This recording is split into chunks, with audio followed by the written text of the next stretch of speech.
As a child, I idolized my older sister Lila and dreamed of us being inseparable. I mimicked her style, choosing clothes that matched hers, and eagerly joined in her hobbies, hoping to bond. But instead of embracing me, Lila saw me as her rival. Whenever she came home with a trophy for running, dancing, or any activity she excelled at, I was the first to hear about it. "You'll never match this, will you?" she'd taunt, flaunting her award. Rather than feeling jealous, I'd hug her tightly, expressing my pride. But this only fueled her anger, and she'd push me away, sometimes so forcefully I'd stumble to the ground. My hopes of a close relationship faded on my 12th birthday when our parents gifted me a sparkling pink bicycle, exactly the one Lila had always wanted. Excitedly, I ran to her room, knocked, and led her to the backyard to show her the gift. "Want to ride first?" I asked eagerly. With a smirk, she agreed, insisting on riding it on the street. Trusting her maturity at 16, I watched as she locked eyes with me and deliberately tossed the bike into the path of an oncoming truck. It was crushed instantly. My heart shattered, and with it, my childhood innocence. From that moment, I vowed to keep my achievements and personal life private from Lila and our family. But at 14, when I won first place in a regional cross-country race, Lila overheard our parents discussing it since she hadn't yet left for college. To my surprise, she asked to attend my award ceremony. Thinking she wanted to mend our bond, I agreed enthusiastically. On the day of the event, just as the coach was about to announce my name, Lila dramatically collapsed. The crowd's attention shifted to her as concerned voices asked if she was okay. She remained unconscious until ambulance sirens wailed outside, then sat up abruptly, claiming, "Oh, I just forgot to eat today." Everyone sighed in relief, but I rolled my eyes, seeing through her act. From then on, I guarded my life fiercely, sharing little with Lila or even my parents. It was lonely, but I resisted the urge to celebrate my successes with them. At 17, I earned admission to an Ivy League university. My parents found the acceptance letter first and were overjoyed, taking photos of me holding it for social media. For the first time in years, I let myself bask in their pride, believing Lila couldn't ruin this moment. I was wrong. The next morning, my parents stormed into my room, stuffing my belongings into trash bags. "Lila's been diagnosed with stage 3 ovarian cancer," my mother said, her voice trembling. "She needs a room for her things and one to rest in." My father was in tears. I knew instantly she was lying, but I needed proof. Lila returned home that day, her head shaved bald, though I'd seen a photo of her with flowing hair on social media just weeks earlier. She claimed exhaustion from her cancer and slept. That evening, I cooked her favorite meal to lower her guard. 2 weeks later, while I slept on the couch, Lila threw a party to celebrate her bravery. She invited mutual friends, including girls from my school. Seizing the moment, I tapped my soda glass with a spoon during the party. "Lila, give a speech, we're so proud of you," I urged. She launched into a rehearsed monologue, one I'd overheard her practicing in the bathroom.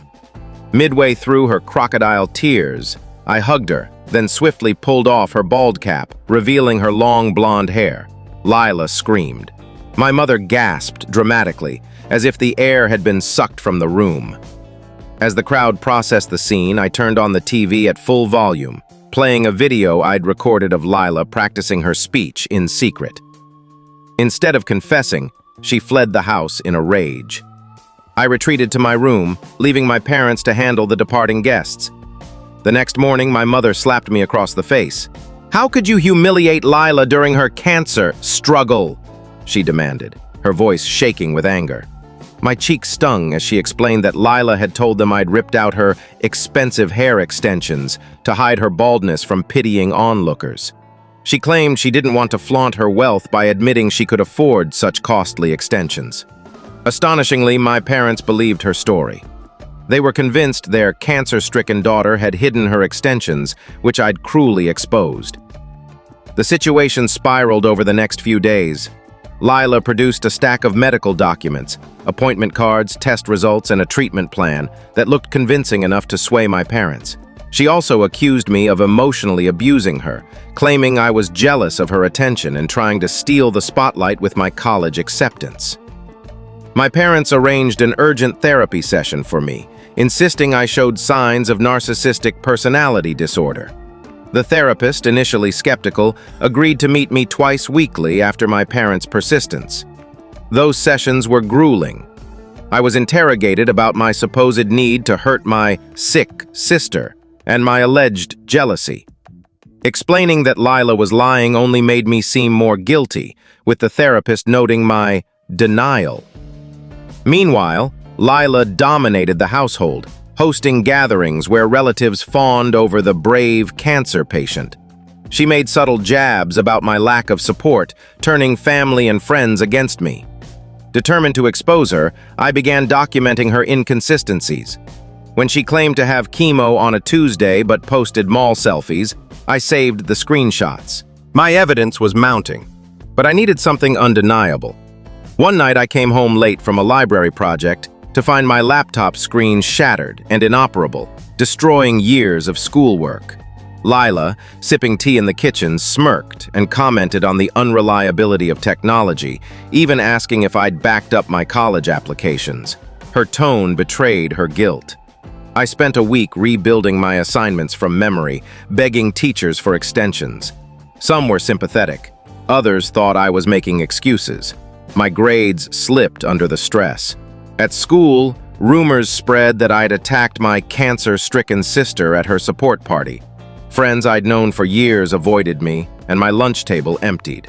Then, my dream college sent a letter. An anonymous tip had raised concerns about my suspicious behavior, specifically bullying a terminally ill family member. They needed to investigate before finalizing my admission. I knew Lila was behind it, though she'd covered her tracks well, except for one slip. Her complaint used phrasing I recognized from her past accusations. Determined to catch her, I bought small voice recorders and hid them around the house, behind frames, under tables, anywhere she might drop her guard. The recordings captured damning evidence.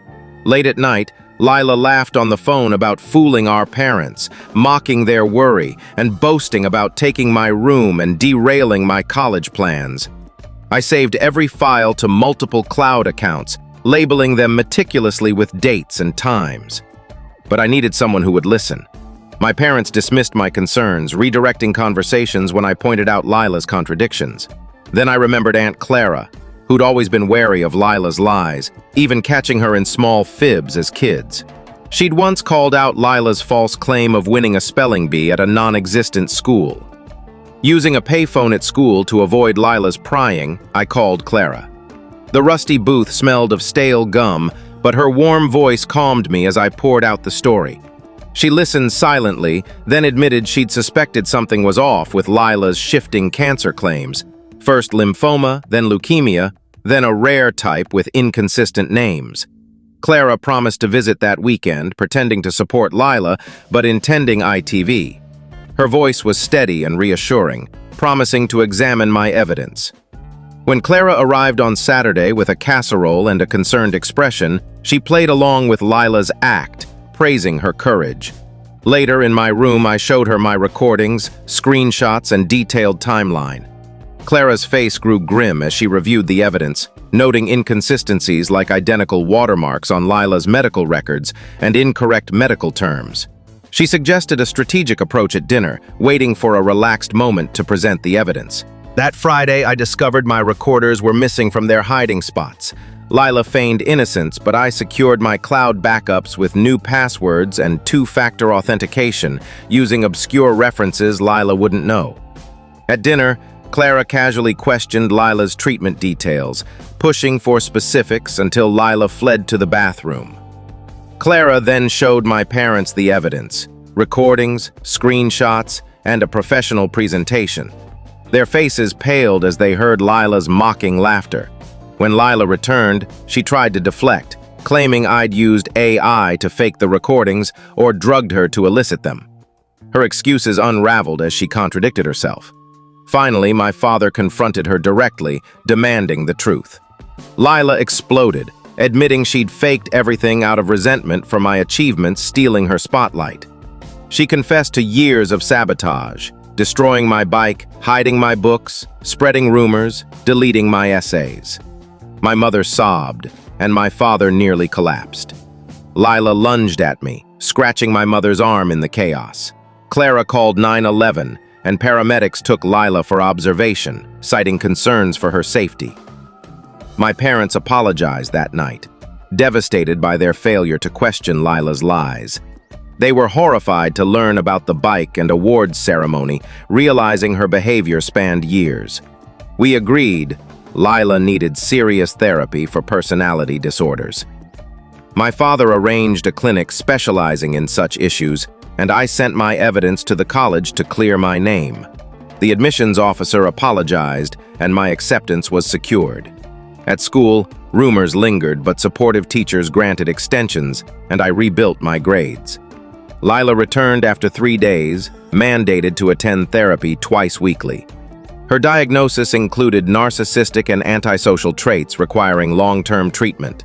She moved back to her room, and we maintained strict boundaries, avoiding each other. One day, I caught her rifling through my college papers, my acceptance letter crumpled. I installed a lock on my door, and my parents supported the decision.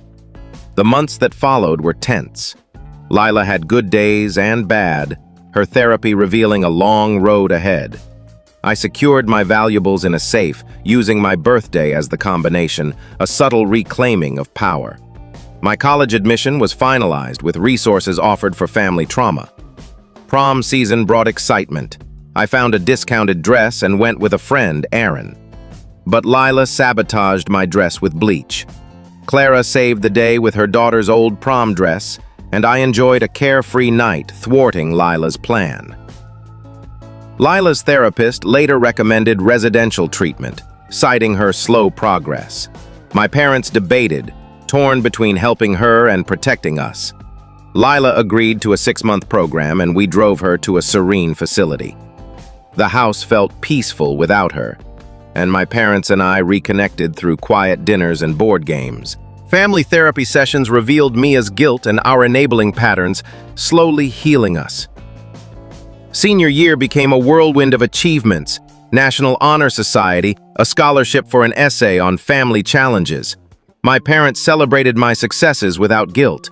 Life normalized, filled with typical teenage joys as I moved forward, unburdened by Lila's shadow. After Lila entered the residential treatment facility, our home felt like it had exhaled for the first time in years.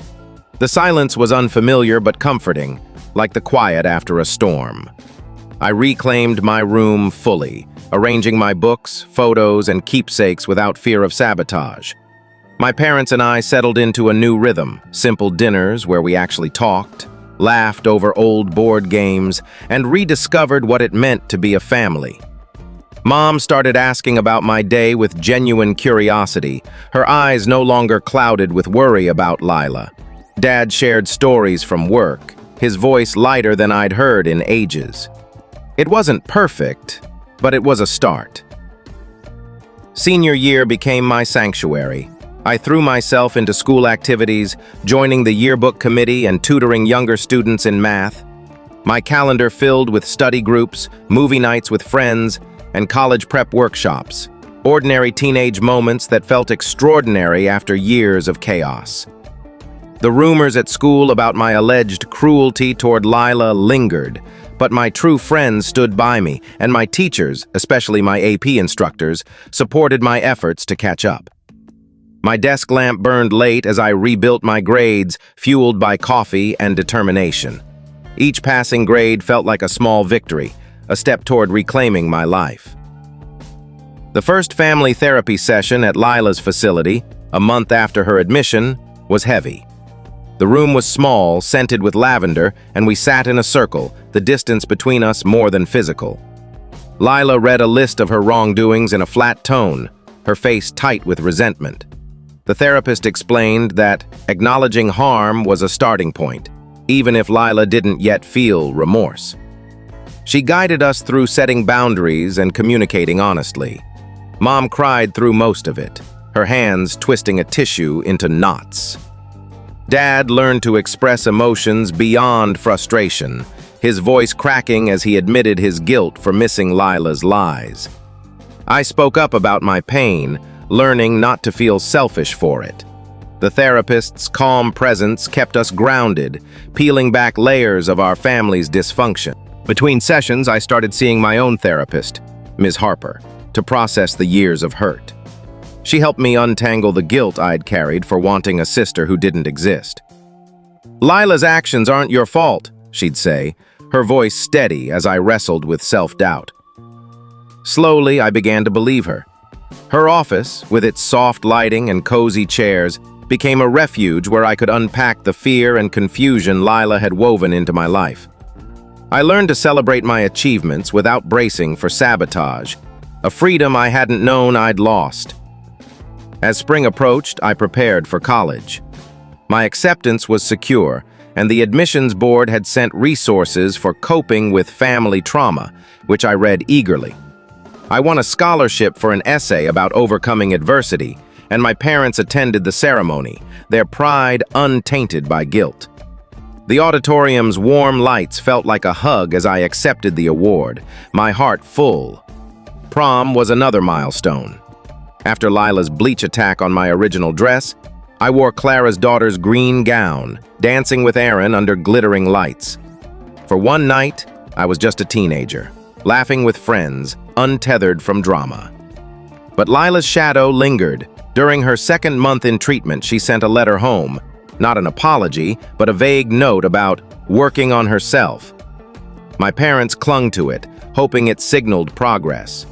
I was skeptical, remembering her manipulative tears. At the next therapy session, Lila seemed more engaged, answering questions with less hostility, but her eyes still flicked to me with a glint of resentment. The therapist warned us that recovery would be uneven, with setbacks likely. She gave us pamphlets on supporting someone with personality disorders, urging us to balance empathy with self-protection. Back home, I fortified my boundaries. I kept my laptop, documents, and sentimental items in a safe, its combination set to my birthday, a quiet act of defiance. My parents didn't question my need for a deadbolt on my room, and Mom even helped me pick a sturdy one, testing each lock at the hardware store like a general preparing for battle. The click of that lock became my nightly ritual, a signal I was safe. One evening, I found a small package on my desk, wrapped in plain brown paper. Inside was a keychain with a tiny bicycle charm, no note attached. My stomach churned. Lila had destroyed my bike years ago, and this felt like a taunt. I showed it to Clara, who was visiting for dinner. Her eyes narrowed as she turned the keychain over, noting its cheap quality. "She's testing you," Clara said, advising me to ignore it but keep it as evidence. I tossed it into my safe, my hands shaking with suppressed anger. The next family session was tense. Lila admitted to sending the keychain, claiming it was a gesture of peace. The therapist pressed her, and Lila's composure cracked, revealing she'd sent it to unsettle me. She resented my ability to move forward while she was stuck in treatment. My parents looked devastated, their hope dimming. Dad's hands gripped the chair, his knuckles white, while Mom stared at the floor, tears falling silently. I felt a strange mix of vindication and sadness. Lila's confession confirmed my instincts but deepened our family's fracture. As graduation neared, I focused on the future. I was accepted into the National Honor Society, and my scholarship essay won a regional award. My parents framed the certificate, hanging it in the living room, a space once dominated by Lila's performances. I spent weekends visiting colleges, imagining dorm life and new beginnings. Friends rallied around me, and my lunch table filled again with laughter and chatter. The school rumors faded, replaced by admiration for my resilience. My AP teachers wrote glowing recommendation letters, and the librarians who knew me by name cheered my progress. Lila's third month in treatment brought a surprise. During a family session, she apologized, not with her usual theatrics, but quietly, almost sincerely. She admitted to years of jealousy, describing how my achievements made her feel invisible. "I hated how easy it was for you," she said, her voice low. The therapist noted this as a breakthrough, though she cautioned that trust would take time. I nodded, unsure how to respond. Part of me wanted to believe her, but the scars of her betrayal ran deep. Back home, life continued to stabilize. Mom started painting again, a hobby she'd abandoned during Lila's chaos. Dad took up gardening, tending to roses with a care I hadn't seen before. We had game nights, awkward at first, but growing warmer. I kept seeing Ms. Harper, working through the anger and grief of losing the sister I'd once idolized. She helped me set goals for college, not just academic, but personal, like building relationships free from mistrust. One afternoon, I received an email from Lila's facility. She'd written a letter as part of her therapy addressed to me. It arrived in a plain envelope, her handwriting neat but unfamiliar. She acknowledged the pain she'd caused, destroying my bike, sabotaging my laptop, spreading lies. She didn't ask for forgiveness, only understanding, admitting her need for control had consumed her. I read it alone in my room, the words heavy but not healing. I filed it in my safe, unsure if I'd ever respond. Graduation day was a triumph. I walked across the stage, my parents' cheers echoing in the auditorium. Friends hugged me, and Aaron took a goofy photo of us in our caps and gowns. The sun felt warm on my face, a promise of new chapters. I'd survived Lila's lies, rebuilt my life, and emerged stronger. As I packed for college, I hung Clara's daughter's prom dress in my closet, a reminder of resilience. My safe held my past, recordings, letters, the bicycle keychain, but my future was mine to shape. Lila remained in treatment, her progress slow but steady. We attended monthly sessions, navigating the messy work of healing. My parents learned to listen without defensiveness, and I learned to speak without fear. The house no longer felt divided, though it would never be whole. I moved forward, carrying both scars and strength, ready for a life beyond Lila's shadow.